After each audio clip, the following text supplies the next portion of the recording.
lot of people excited with that statement.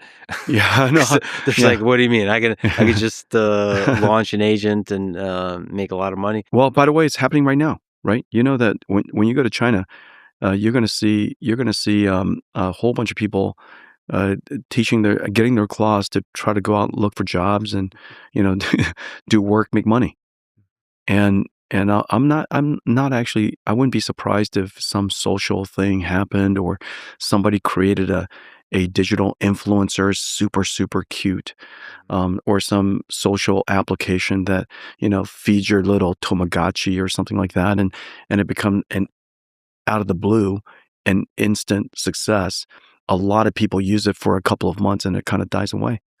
Now, the odds of 100,000 of those agents building Nvidia is 0%.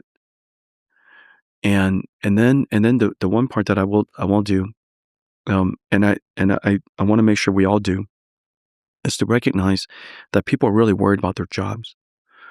And I just want to remind them that the purpose of your job and the tasks and the tools that you use to do your job are related, not the same.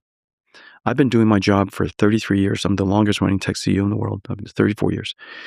And the tools that I've used to do my job has changed continuously in the last 34 years, and sometimes quite dramatically, over the course of a couple, 2, 3 years. And the one story that I really want to make sure that everybody hears is the story, the first job that computer scientists said, AI researchers said was going to go away was radiology, because computer vision was going to achieve superhuman levels, and it did. Computer vision was superhuman in 2019, maybe a little bit later, 2020. Okay. And so it's been a long time since computer vision has been superhuman. And so the prediction was radiologists would go away because studying radiology scans was a thing of the past. AI will do that. Well, they were absolutely right. Computer vision is completely superhuman. Every radiology platform and package today is driven by AI. And yet the number of radiologists grew. And so the question is why? And we now have a shortage of radiologists in the world. And so, one, the alarmist warning went too far and it scared people from doing this profession that is so important to society. And so it did harm. Now, why was it wrong? The reason why is because the purpose of a radiologist, the purpose is to diagnose disease and help patients and doctors diagnose disease. And because we're able to study scans so much faster now, you could study more scans, you could diagnose better, you could inpatient faster, we can see people more. The hospitals are making more money. You have more patients in the hospital. You need more radiologists. I mean, the amazing thing is, it's so obvious this was going to happen. The number of software engineers at Nvidia is going to grow, not decline. And the reason for that is because the purpose of a software engineer and the task of a software engineer for coding are related, not the same. I wanted my software engineers to solve problems. I didn't care how many lines of code they wrote, but their purpose of their job didn't change. Solving problems, working as a team, diagnosing problems, evaluating the result, looking for new problems to solve, innovation, connecting dots. None of that stuff is going to go away. So you think it's possible that, let's even take coding, you think the number of programmers in the world might increase, not decrease? Yes. And the reason for that is this. What is the definition of coding? I believe that the definition of coding as of today is simply specification, and maybe if you want to be rather directive, you could even give it an architecture of the software that you wanted to write. So the question is, how many people could do that? Describe a specification for a computer to go, telling the computer what to go build. How many people? I think we just went from 30 million to probably 1 billion. And so every carpenter in the future will be a coder, except a carpenter with AI is also an architect. They've just increased the value that they could deliver to the customer. Their artistry just elevated tremendously. I believe that every accountant is, also your financial analyst, also your financial advisor.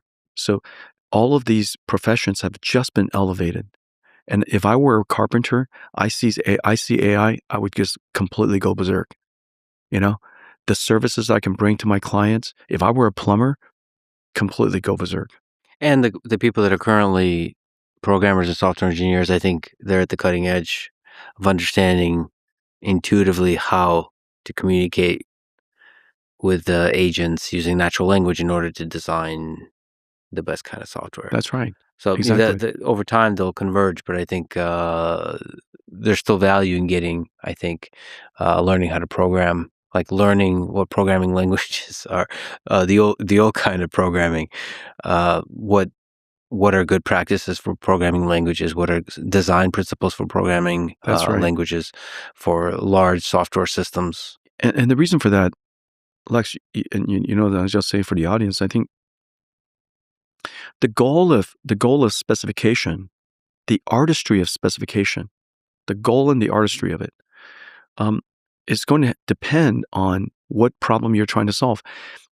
When I'm thinking about giving the company strategies and formulating corporate directions and things that we should do, um, I describe it at a level that is sufficiently specific that people generally understand the direction and it's actionable.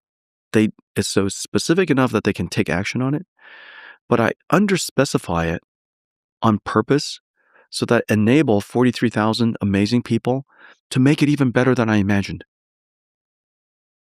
And so when I'm working with engineers, when I'm working with people, I think about what problem am I trying to solve? Who am I working with? And the level of specification, the level of architecture definition relates to that. And and so everybody's going to have to learn where in the spectrum of coding they want to be. Writing a specification is coding. And so you might decide to be quite prescriptive because there's a very specific outcome you're looking for. You might decide that, this is an area you want to be much more exploratory. And so you might underspecify and enable you to go back and forth with the AI to even push your own boundaries of creativity. And so this artistry of where you are in the spectrum, this is the future of coding. But just to linger on it outside of coding, I think a lot of people, rightfully so, are worried about their jobs, have a lot of anxiety about their jobs, especially in the white collar sector. Um, I don't think any of us know what to do with tumultuous times that always come when automations and new technology arrives. And first of all, I think we all need to have compassion and the responsibility to feel sort of the burden of what the actual suffering feels like for individual people and families that lose their job. I think whenever you have transformative technology like that's coming with artificial intelligence, there's going to be a lot of pain, and I don't know what to do about that pain. Hopefully, it creates much more opportunities for those same people, uh, for the same kind of job as the tooling evolves and makes them more productive and makes them more fun. Hopefully, as it does in the programming, I've been having so much fun programming. I have to say, like I've never had this much fun. So hopefully, it makes their job automates the boring parts and makes the creative parts the ones that the human beings are responsible for. But still, there's going to be a lot of pain and suffering. So my first recommendation and this is now how I deal with anxiety. In fact, we just talked about it earlier. Enormous anxiety about the future, enormous anxiety about the pressure, enormous anxiety about uncertainty. I first break it down, and then I'm going to tell myself, okay, there are some things you can do something about. There's some things you can't do anything about. But for the stuff that you can do something about, let's reason about it, and let's go do it. Yeah. If we were to hire a new college graduate today, and I have a choice between two, one that is no clue what AI is, and one that is expert in using AI. I would hire the one who's expert in using AI.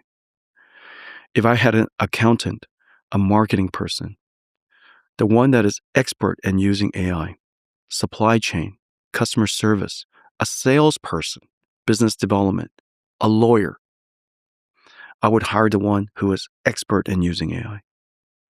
And so I would advise that every college student, every every teacher should encourage their student to go use AI. Every college student should graduate and be an expert in AI. And everybody, if you're a carpenter, if you're, electrician, go use AI. Go see what it can do to transform your current job. Elevate yourself. If I were a farmer, I would absolutely use AI. If I were a pharmacist, I would use AI. I want to see what it could do to elevate my job, so that I could be the innovator to revolutionize this industry myself. Mm-hmm. And so that would be the first thing that I would do, and then I would also help them.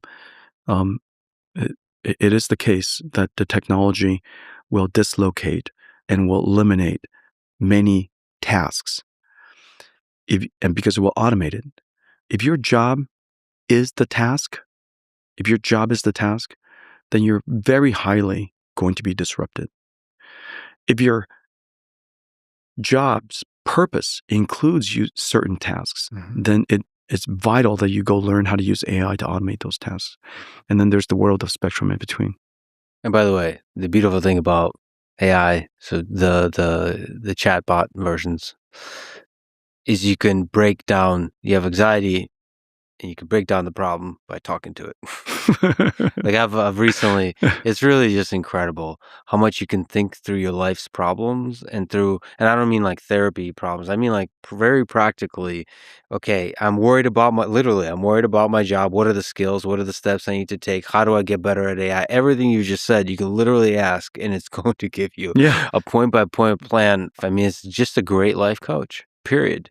I don't know how to use AI, and the AI goes, well, let me show you. Exactly. It's very meta, but it's kind of incredible. So people definitely should. You can't walk up to Excel and say, I don't know how to use Exactly. Excel. You're done. I mean, that's really what AI has done for me in all walks of life, is that initial friction of being a beginner, of using a thing for the first time. Yeah, I can literally ask about any single thing. What are the first steps I need to take? that's right. And that hand holding that it does, removing the friction of all the experiences that the world offers is, like I mentioned to you offline, you mentioned I'm going to China and Taiwan.